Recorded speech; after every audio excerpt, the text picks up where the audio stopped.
y amén. Bueno, qué bueno que nos puede acompañar.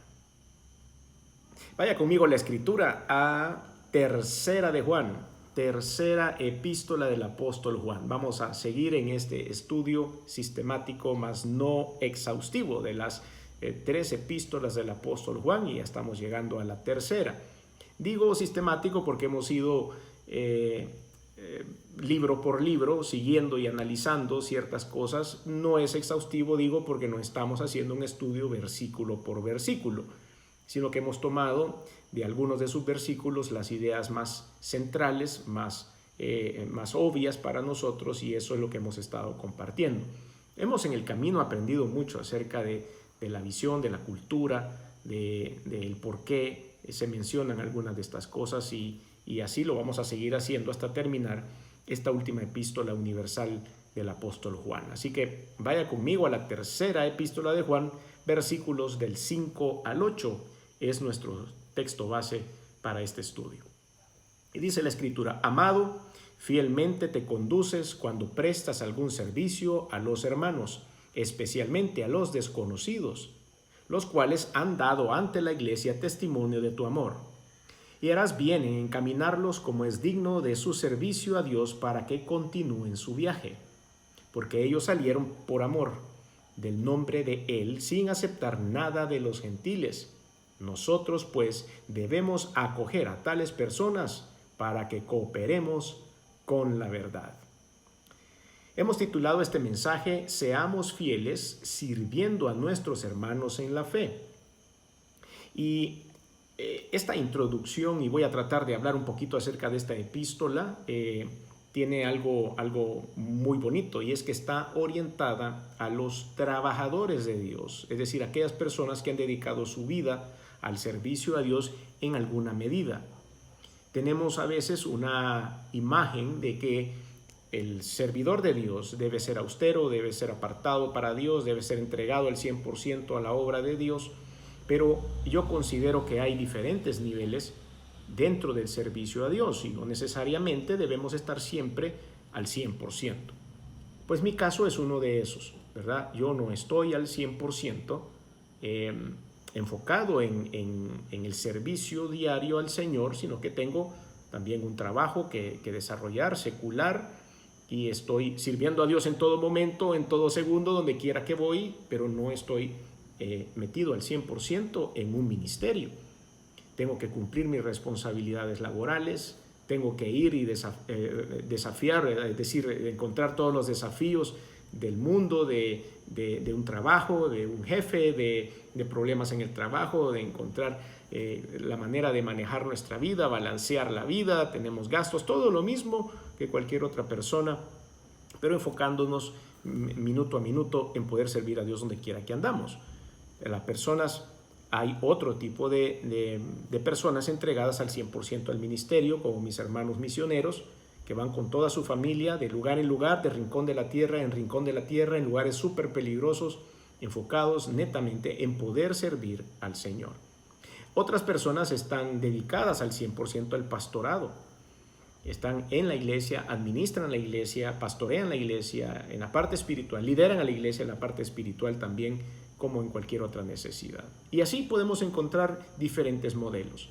Pero lo que sí tenemos que hacer, ustedes y yo, es siempre apoyar a todas las personas que en algún momento dado están volcándose al servicio a Dios, ya sea en pequeña escala o en gran escala. Sea como sea, tenemos que reconocer el trabajo que nuestros hermanos hacen por el Señor. En la introducción, en esta epístola, vemos que esta epístola está dedicada a una persona, y dice él: al anciano Gayo, al amado. Eso está en el versículo 1. Al anciano Gayo, al amado, a quien amo en la verdad. Y después le dice: amado, yo deseo que tú seas prosperado en todas las cosas y que tengas salud, así como prospera tu alma. Me encanta esa introducción, porque eso es exactamente lo que Dios quiere para cada uno de nosotros. Asimismo es como Dios nos ama. Así como Él le está expresando su cariño al anciano Gayo y le está expresando sus mejores deseos, es exactamente lo que nosotros debemos desearnos los unos para los otros en la familia del Señor. Pues mucho me regocijé, estoy en el versículo 3, pues mucho me regocijé cuando vinieron los hermanos y dieron testimonio de tu verdad, de cómo andas en la verdad. No tengo yo mayor gozo que este, el oír que mis hijos andan en la verdad. Hace 1 o 2 estudios bíblicos hablábamos acerca de lo que significa andar en la verdad. Si usted quiere saber un poco más sobre eso, solo tiene que empezar a bajar un poquito en nuestros estudios, en esta plataforma o en YouTube, y usted va a poder encontrar lo que significa plenamente andar en la verdad. Lo explicamos en uno de nuestros estudios y vemos como una vez más el apóstol Juan, inspirado por el Espíritu de Dios, felicita a una persona por andar caminando en la verdad de la doctrina del Señor.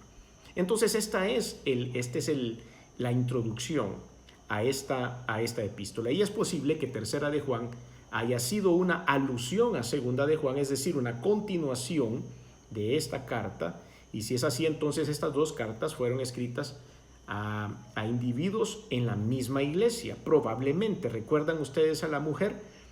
A la mujer amada, a la elegida, decía la palabra. Pues puede ser que estas 2 personas hayan estado en el mismo lugar, tal vez no relacionados entre ellos, pero sí en el mismo lugar. Y hay 3 personas acá bien delineadas en Tercera de Juan, que ustedes van a ver un poco más adelante. Está Gayo, Diótrefes y Demetrio.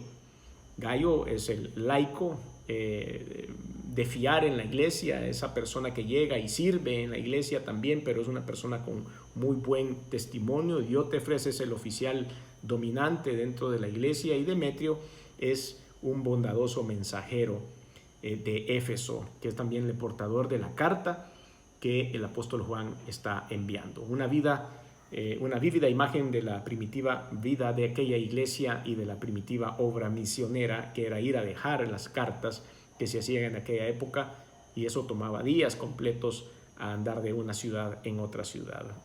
Juan, cuando se encontró en Éfeso, que fue el último de los apóstoles, y con esa mirada tan especial que tenía para buscar los lugares en donde llevar el evangelio, está contemplando toda esa zona de Asia Menor en donde estaba Éfeso, y en este lugar también pues es a donde se encuentran a todas estas personas engañadoras, gnósticos, que están ahí siempre tratando de desvirtuar la doctrina cristiana.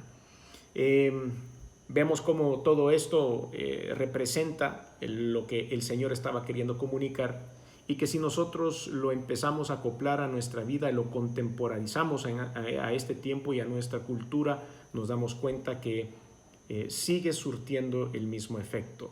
Hay cosas que probablemente en la cultura hebrea cambien, pero en la mayoría de los consejos que vamos a encontrar en estas epístolas aún son actuales.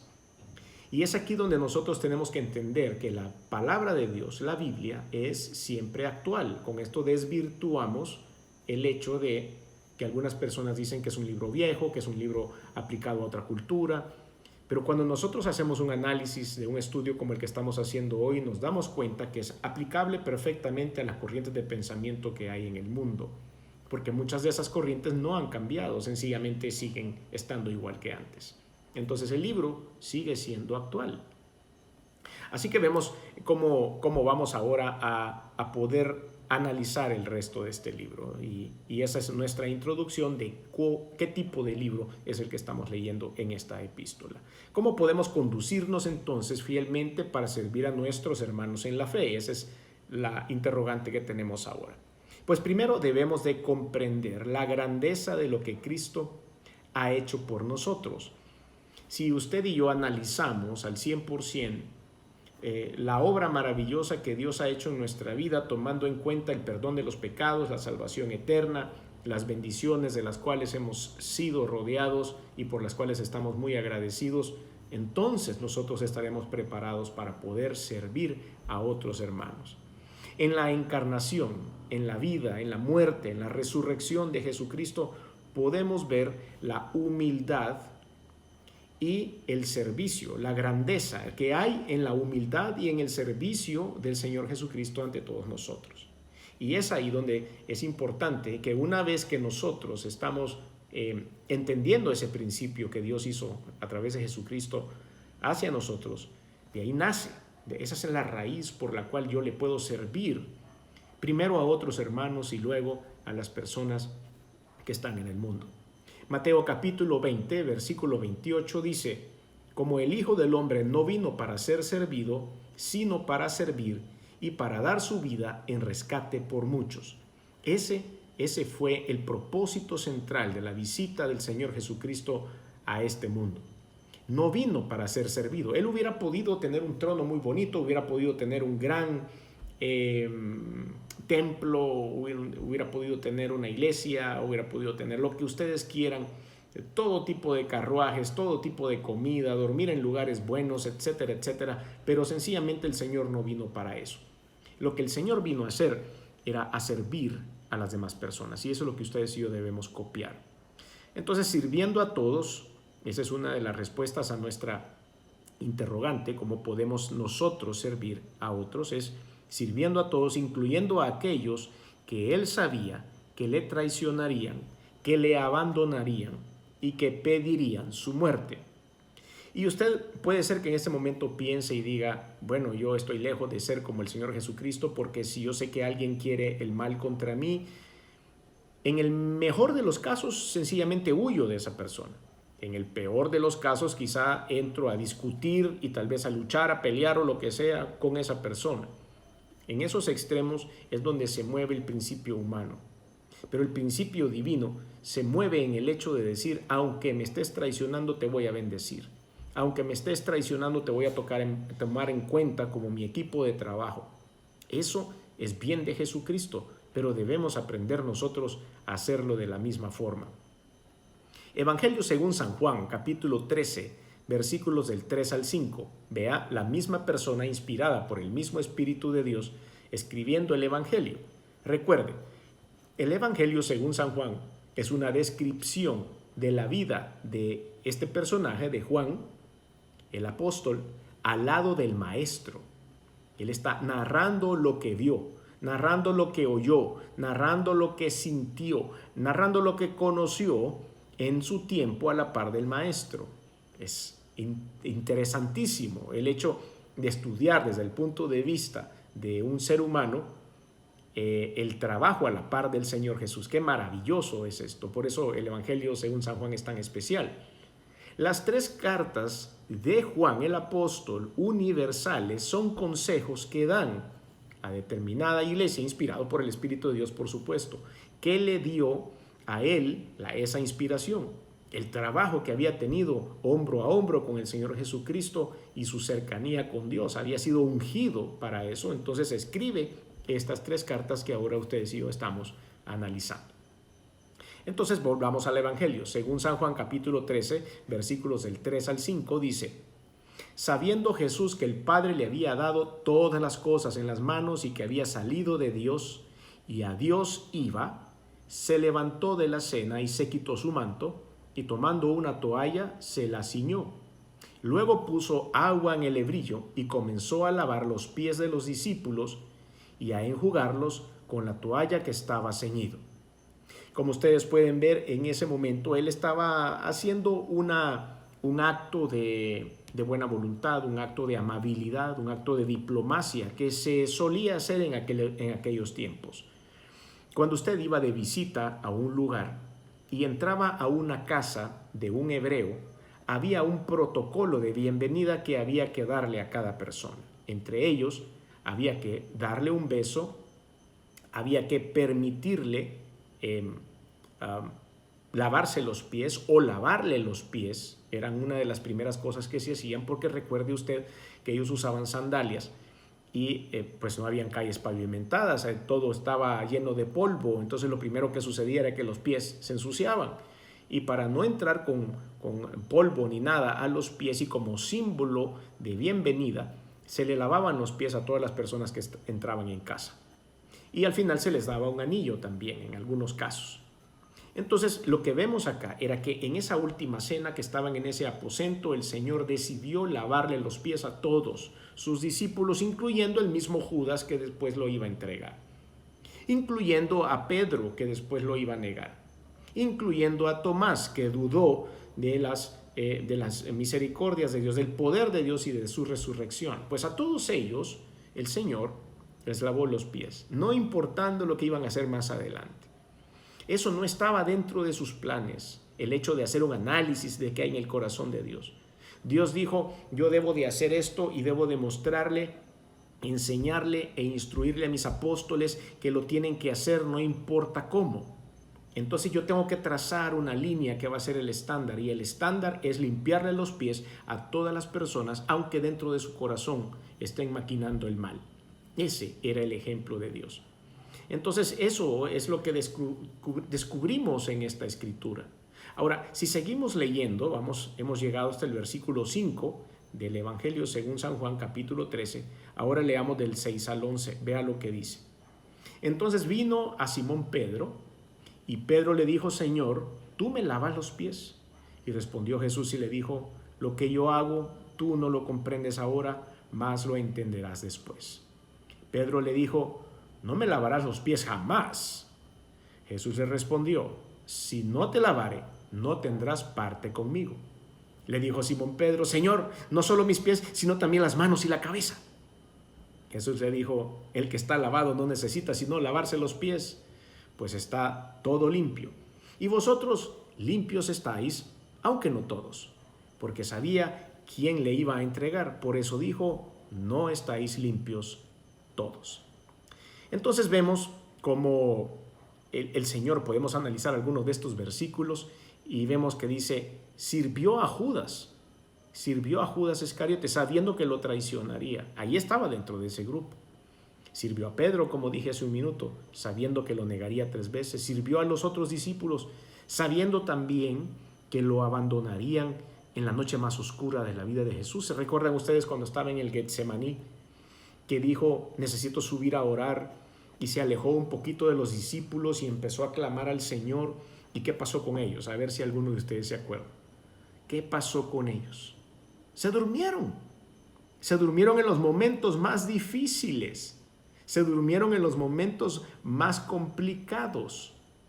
Y dejaron solo al Señor. Pero el Señor les lavó los pies de todas maneras. El Señor les daba a ellos todo el amor, todo el respaldo, toda la limpieza de sus pies. Les dio su servicio. Sirvió a las multitudes también, sabiendo que un día gritarían pidiendo su cabeza, sabiendo que un día iban a pedir a gritos que soltaran a Barrabás primero antes de Jesucristo y que lo crucificaran. Y aún así el Señor, dentro de su servicio, empezó a darle a toda la gente sanidad, libertad de los demonios, empezó a darles de todo, porque ese era el corazón de Dios. Entonces ahí vemos cómo el mismo Señor Jesucristo nos da una pauta de cómo debemos hacer las cosas. Ahora, el servir a los demás es el resultado del amor hacia Dios. Y es ahí donde sale todo esto. ¿De dónde tomaba inspiración el Señor Jesucristo para hacer estas cosas? Pues las tomaba de su conexión personal, porque Él es Dios, ¿no? Entonces estaba conectado en sus elementos naturales de deidad y decía, esto es lo que yo tengo que hacer. Entonces cuando nosotros nos conectamos con Dios a través de su Santo Espíritu, ese mismo deseo de servir debe estar lleno o debe estar trasladándose en medio de nuestro corazón para podernos hacer tomar las decisiones que tomamos en cuanto a servir a la gente. Entonces, el servir a los demás es el resultado del amor hacia Dios y el haber experimentado en carne propia su misericordia. Veamos lo que dice primer libro de Samuel, capítulo 12, versículo 24. Primera de Samuel 12, 24. Solamente temed a Jehová y servidle de verdad con todo vuestro corazón, pues considerad cuán grandes cosas ha hecho por vosotros. Cuando uno entonces vuelve a ver hacia atrás y se da cuenta de las maravillas que Dios ha hecho en nuestra vida, nos damos cuenta que de ahí sale el deseo de servir. Muchos de nosotros a veces hacemos recuentos o hacemos una pausa y enumeramos las multitudes de cosas que Dios ha hecho con nosotros en la vida y nos damos cuenta que son una maravilla completa, que son milagros sobrenaturales, y no estamos más que agradecidos con Dios Y de ahí es a donde sale nuestro deseo de comunicarle al mundo todas las bendiciones que hay en el hecho de seguir los caminos de Dios. A veces en nuestra vida personal, por ejemplo, hay personas que nos tratan muy bien, hay personas que nos hacen algún favor, hay personas que están pendientes de nosotros, siempre apreciamos un saludo en un momento de dificultad, o apreciamos un saludo en un momento de cumpleaños o lo que sea. Esas muestras de cariño a veces nos dejan comprometidos en agradecimiento con esas personas. Imagínese usted que le perdonen todos los pecados. Imagínese usted que le den la vida eterna. Imagínese que alguien muera por usted. Pues todo eso hizo el Señor Jesucristo por nosotros y nos ha abierto las puertas para que todos podamos de esa forma alcanzar la vida eterna. ¿Cómo no vamos a estar agradecidos con Dios y cómo no vamos a tener el deseo de servirle, de hacer lo que le agrada, de poderle contar a medio mundo acerca de las bondades de Dios? Es de ahí donde sale este deseo. Por eso 1 Samuel 12:24 dice: solamente temed a Jehová y servidle de verdad con todo vuestro corazón, pues considerad cuán grandes cosas ha hecho por vosotros. Dije hace un momento por qué el Señor le había limpiado los pies a sus apóstoles. Porque está conectado con Dios, porque es Dios. Cuando nosotros estamos conectados con Dios, no es que no somos dioses, estamos conectados con Dios por su sangre preciosa, por el Espíritu de Dios que está en nosotros, pero al estar conectados con Él, el deseo de servir sale automáticamente. Entonces tenemos que estar alineados a ese mismo pensamiento. Solo como recordatorio vuelvo a nuestro texto base que está en 3 de Juan, los capítulos del 5 al 8, y dice: amado, fielmente te conduces cuando prestas algún servicio a los hermanos, especialmente a los desconocidos, los cuales has dado ante la iglesia testimonio de tu amor, y harás bien en encaminarlos. Esa palabra encaminarlos no solo es: sí, te voy a ir a dejar al carro, sí, te voy a ir a dejar al portón, sí, te voy a ir a dejar a la parada de buses, sí, te voy a ir a dejar a algún lugar. No era esa palabra exacto para eso. Encaminarlos en aquel tiempo significaba que les daban comida para el viaje. Recuerden, ir a ver a un amigo no es como hoy. Usted quiere ir a ver a un amigo y toma su teléfono o su implemento electrónico y dice Waze cómo llegar, o dice Google Maps cómo llegar y cuál es la ruta más adecuada, donde hay menos tráfico y un montón de cosas que lo hacen un poco más sencillo ir a ver a un amigo. En aquel tiempo no era así. No habían camellos con GPS, no habían camellos que tenían Waze, no había una mula que les hacía escoger el camino más corto. Entonces las visitas eran largas. Y en esa época, cuando le decían ya te vas de regreso para tu casa después de 2 o 3 días de estar de visita, el encaminarlos significaba darles ropa para el camino, para que no pasaran frío, les daban comida, les daban monedas o lo que sea, algo para que compraran alimentación en el camino si lo necesitaban, y les daban agua para sus camellos o sus mulas. A eso significaba encaminarlos. Entonces decía: y harás bien en encaminarlos como es digno de su servicio a Dios, para que continúen su viaje, porque ellos salieron por amor del nombre de Él, sin aceptar nada de los gentiles. Nosotros pues debemos acoger a tales personas para que cooperemos con la verdad. Este es el texto base que hemos utilizado de 3 de Juan. Entonces vemos cómo podemos nosotros servir a los demás, sobre todo nuestros hermanos en la fe. Pero ¿qué implica esto? ¿De qué se trata esto? Entonces vamos a analizar rápidamente lo siguiente. El servir al Señor implica tomar mi cruz.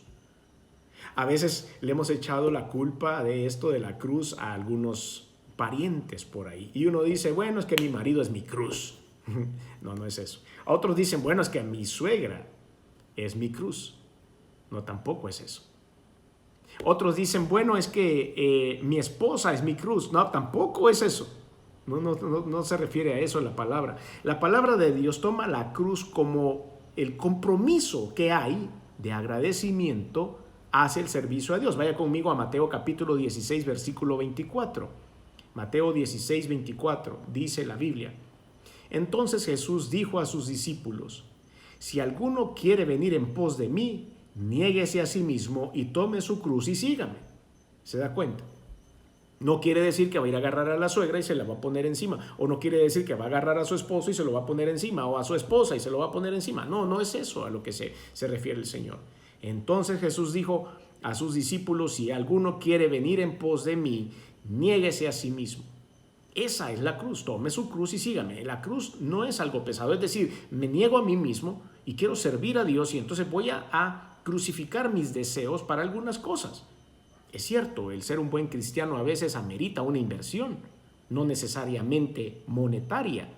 Es una inversión de tiempo, es una inversión de dejar de hacer algunas cosas que probablemente antes me producían placer y que hoy debo evitar. De esa manera es como ustedes y yo llevamos la cruz de Cristo. Número 2, ¿qué otra cosa implica esto de servir? Bueno, el servir al Señor implica aferrarnos a su palabra con temor reverente. Es necesario que ustedes y yo nos aferremos a la palabra de Dios. Primera de Pedro, capítulo 3, versículo 15. Primera de Pedro 3:15. Sino santificad a Dios el Señor en vuestros corazones y estad siempre preparados para presentar defensa con mansedumbre y reverencia ante todo lo que os demande razón de la esperanza que hay en vosotros. Aferrarnos implica aferrarnos a la palabra de Dios y temerle a la palabra de Dios para poder prestar defensa en el momento en que nos sea requerido. Y estar siempre listos para preparar defensa, dice esta porción, en mansedumbre y reverencia. No es el hecho de que nosotros aceptemos cuando le dicen nombres raros a la Biblia o nombres chistosos entre comillas, o se refieren a Dios con algún tipo de apodo.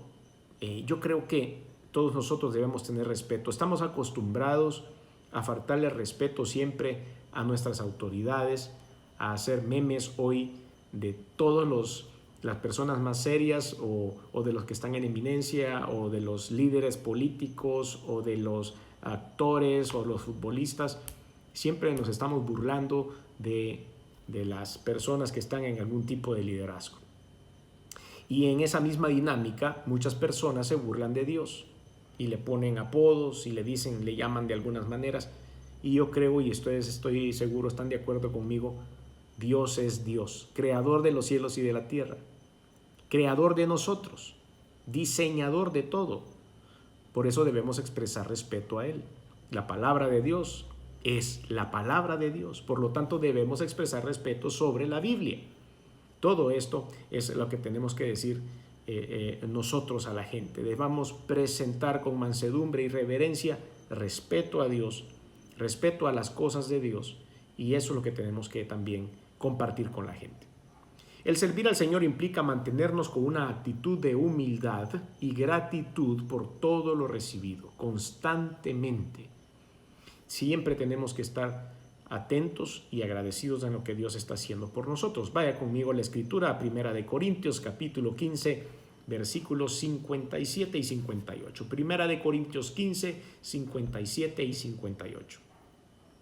Dice la palabra de Dios: mas gracias sean dadas a Dios que nos da la victoria por medio de nuestro Señor Jesucristo. Eso es lo primero. Tenemos que darle gracias a Dios Padre, creador de los cielos y de la tierra, que nos ha dado la victoria a través del sacrificio del Señor Jesucristo. Y sigamos leyendo versículo 58. Así que, hermanos míos amados, estad firmes y constantes, creciendo en la obra del Señor siempre, sabiendo que vuestro trabajo en el Señor no es en vano. Me encanta esta porción. Primero me dice, dele siempre gracias a Dios por todo lo que pasa en su vida, por la victoria que nos ha dado a través de Jesús. Y después dice, así que hermanos míos, estar firmes y constantes.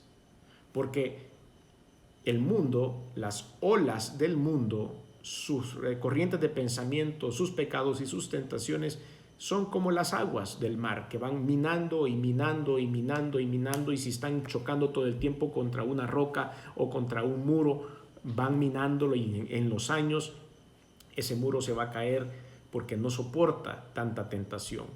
Lo mismo sucede con nosotros. Por eso dice estar firmes y constantes, creciendo en la obra del Señor siempre. No nos estanquemos, siempre hay que crecer. Servir al Señor también implica que no puedo tomar gloria para mí. No puedo tomar gloria para mí. Necesito siempre darle la gloria al Señor. Primera de Corintios capítulo 9, versículo 16. Primera de Corintios 9, 16, dice la Biblia: pues si anuncio el evangelio, no tengo por qué gloriarme, porque me es impuesta necesidad. Ay de mí si no anunciare el evangelio. Y como ustedes ven, en esa porción está entre signos de admiración. Pues si anuncio el evangelio, no tengo por qué gloriarme, porque me es impuesta necesidad. Ay de mí si no anunciar el evangelio. No es mío. El evangelio no es mío. Los milagros no son míos. La palabra de poder no es mía. La palabra de ciencia, la palabra de sabiduría, el don de las sanidades, el don de las lenguas y todas estas cosas que se mencionan en la Biblia no pertenecen a ningún ser humano. Son de Dios. Dios usa a algunos seres humanos como canal para poder bendecir a otros con este tipo de dones. Pero no son míos. Yo no me puedo gloriar de esto. Siempre la gloria debe ser para el Señor. Todo el tiempo.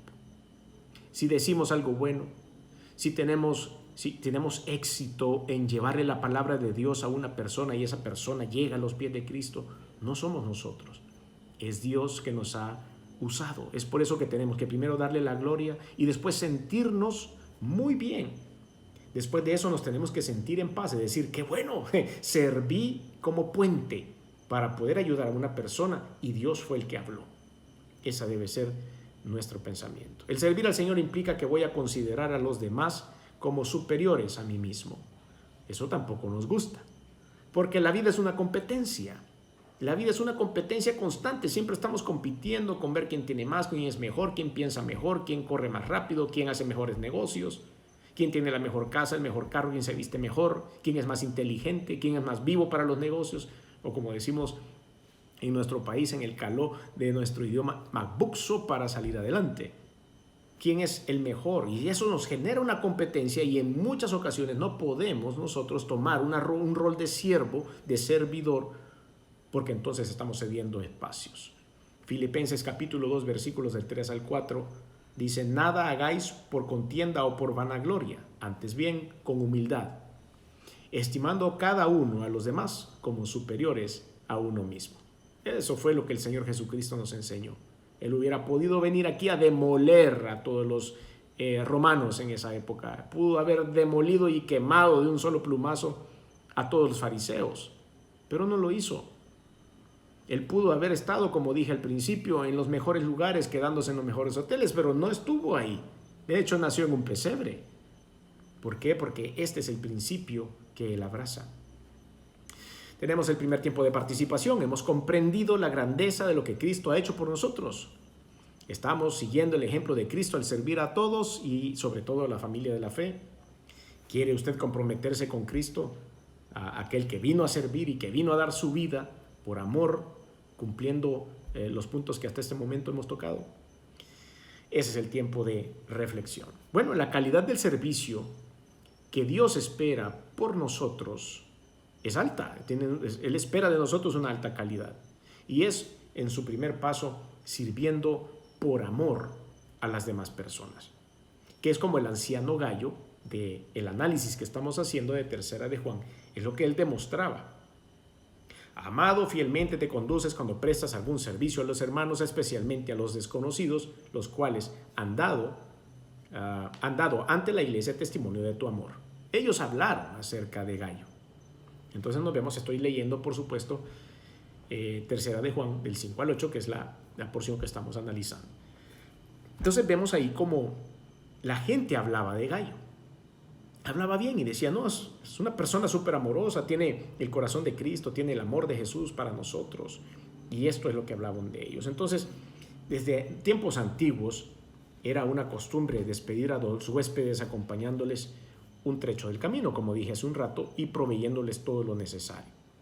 Y eso es lo que encontramos, a lo que el apóstol Pablo alude también acerca de todo esto. Si usted quiere ampliar un poco este mensaje, en Romanos 15, 24 y en Tito 3, 13 habla acerca de cómo encaminaban a estas personas. Pero en el contexto cultural de aquel tiempo habían muchos también oradores ambulantes que solo andaban en la búsqueda de dinero. ¿Se da cuenta cómo la Biblia es actual?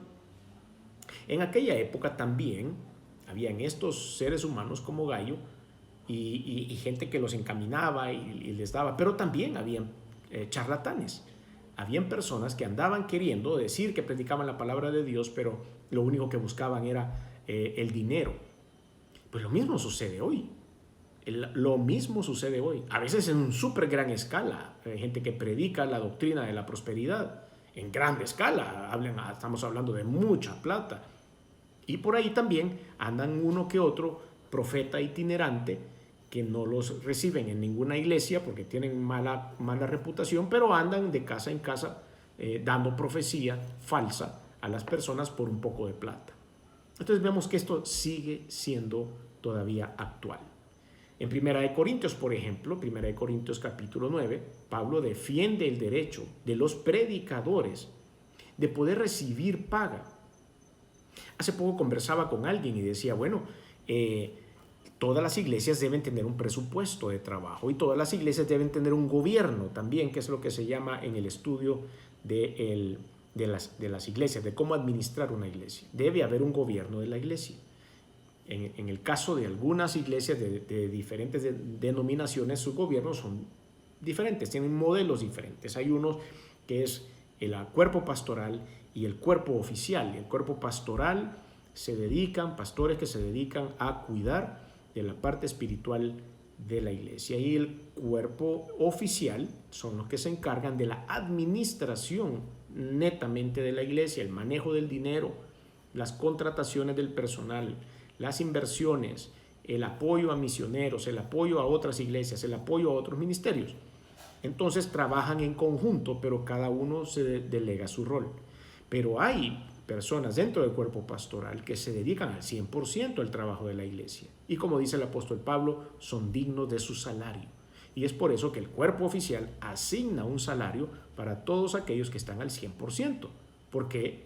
Porque tienen que comer, porque tienen que comprarle ropa a su familia, porque deben pagar los estudios de sus hijos, porque tienen que tener una casa donde vivir. Entonces, lo correcto es que estas personas tengan un salario para poder subsistir. Entonces, eso es más o menos lo que el apóstol Pablo defendía en este caso. No quería decir que todos tenían que vivir del evangelio y ahí vean cómo inventan cosas para que la gente les dé plata. No era ese el sentido, como muchos lo han malinterpretado. Era el hecho de decir, bueno, a esto me dedico, esto es lo que hago, y dentro de la estructura formal de la iglesia debe haber un salario asignado al pastor general, así como también a las personas que trabajan en la iglesia como empleados, como administradores, como las personas de limpieza, como las personas de mantenimiento, como las personas que no sé, como cualquier otra institución, deben haber personas que trabajan dentro de la iglesia. Entonces Dios mandó a que eran dignos de su salario. Primera de Tesalonicenses capítulo 2 versículo 6, vemos como el apóstol Pablo dice: ni buscamos gloria de los hombres, ni de vosotros, ni de otros, aunque podíamos seros carga como apóstoles de Cristo. Como quien dice, ustedes me deberían de mantener, pero no hemos querido ser nosotros carga para ustedes. En 2 de Corintios capítulo 12, versículos 14 al 16 dice: he aquí por tercera vez estoy preparado para ir a vosotros, no os seré gravoso, porque no busco lo vuestro, sino a vosotros. Pues no deben atesorar los hijos para los padres, sino los padres para los hijos.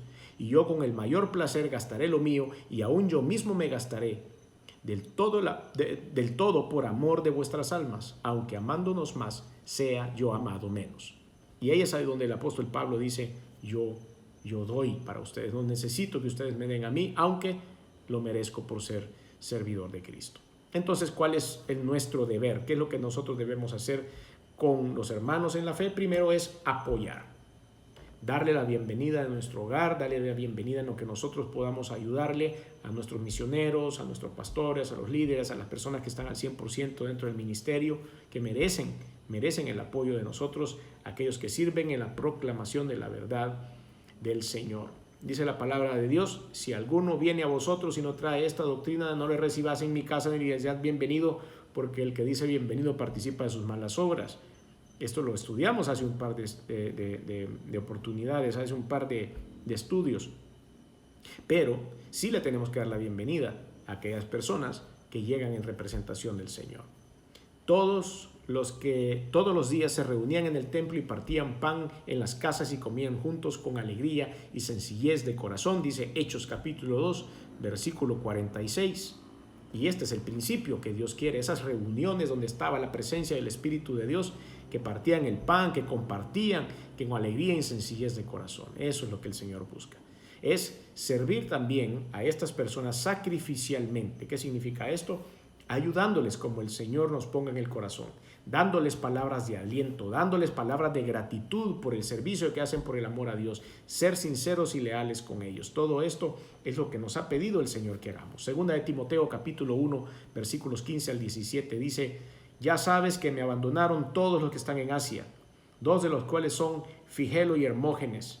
Que el Señor tenga misericordia de la casa de Onesíforo, porque muchas veces me reanimó y no se avergonzó de mis cadenas, sino que cuando estuvo en Roma me buscó afanosamente y me halló. Eso es lo que dice el apóstol Pablo a Timoteo. Ahí es como nos damos cuenta que hay personas que fallan, hay personas que apoyan y hay de todo en la viña del Señor.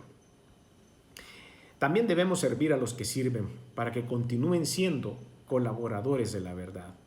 La palabra colaboradores o que estamos cooperando significa compañeros de trabajo. Eso es lo que significa la palabra colaboradores en la Biblia. Al servir a los siervos, animarlos a seguir adelante, que apunten sus ojos siempre en el reino de Dios, que sean esos enviados de la palabra de Dios a servir a los siervos. También de esa forma nosotros podemos motivarlos a seguir adelante. Hay que servirles, hay que ayudarlos, estamos colaborando con ellos siempre en la proclamación de la palabra de Dios. Entonces llegamos a nuestro otro tiempo de participación. Estamos motivando a los servidores por medio de nuestra atención a ellos para que continúen sirviendo a Dios. Estamos también, la siguiente interrogante, sirviendo a los siervos de Jesucristo de alguna de estas formas. Estamos colaborando en acoger a los siervos para que continúen con las manos en el arado, puesta en el arado, sin ver hacia atrás, en la proclamación de la palabra de Dios. Recordemos que la palabra es clara y contundente y nos da las directrices claras para nuestro diario vivir. Hoy nos ha instruido a que debemos conducirnos fielmente en nuestro servicio a los siervos de Dios, en nuestro servicio a las personas que han dedicado su vida a predicar la palabra, animándoles, apoyándolos, como usted lo sienta en el corazón. Pero es necesario, de acuerdo a lo que hemos aprendido hoy, que tengamos nosotros que sostenerles sus brazos en oración, sostener sus ministerios en oración, en apoyo, en lo que se pueda hacer por las personas que están al 100% trabajando por la gloria de Dios. De esta manera hemos querido iniciar el estudio de esta última epístola del apóstol Juan. Pero yo, antes de terminar, le quisiera pedir que usted pudiera abrir su corazón a Jesucristo si aún no lo ha hecho. Que usted pueda entregar su corazón a Él. En medio de todo lo que hemos hablado hoy del servicio a las otras personas fieles a Dios, dijimos que Jesucristo vino a dar libertad a los cautivos, a perdonar los pecados, que es lo que los servidores de Dios predican, que es lo que estas personas que hemos pedido hoy, que tenemos que apoyar en oración y en todo lo que podamos, han publicado siempre. Pero ahora, ¿por qué no creer en ese mensaje? Si usted no ha creído en este mensaje, si usted no ha dado un paso de fe y decir, bueno, sí, yo quiero creer en lo que el Señor Jesucristo hizo, ¿cómo es que estas personas han decidido entregar su vida para poder predicar ese mensaje? Crea en el mensaje. Yo no le puedo ofrecer la vida eterna, yo no le puedo ofrecer quitarle los pecados, eso lo hace Dios, Él lo ha ofrecido. Lo único que yo le estoy diciendo es contarle lo que Dios ha hecho. Pero sí le puedo pedir que hagamos una oración juntos para que usted entregue su vida a Cristo. Si no lo ha hecho, haga conmigo esta oración y diga: Señor Jesús, reconozco que he hecho algunas cosas que no han sido de tu agrado. Me arrepiento, perdóname. Pero también reconozco que veniste al mundo hecho hombre, que te colgaron en una cruz y que la sangre que derramaste ha venido a limpiar mis pecados. Reconozco que resucitaste al tercer día y que estás a la diestra de Dios. Por lo tanto, hoy abro mi corazón y te recibo en él como mi único y suficiente Señor y Salvador. Te doy gracias por esta maravillosa oportunidad de ser libre de pecado y de obtener la vida eterna. En el nombre de Jesús, amén y amén.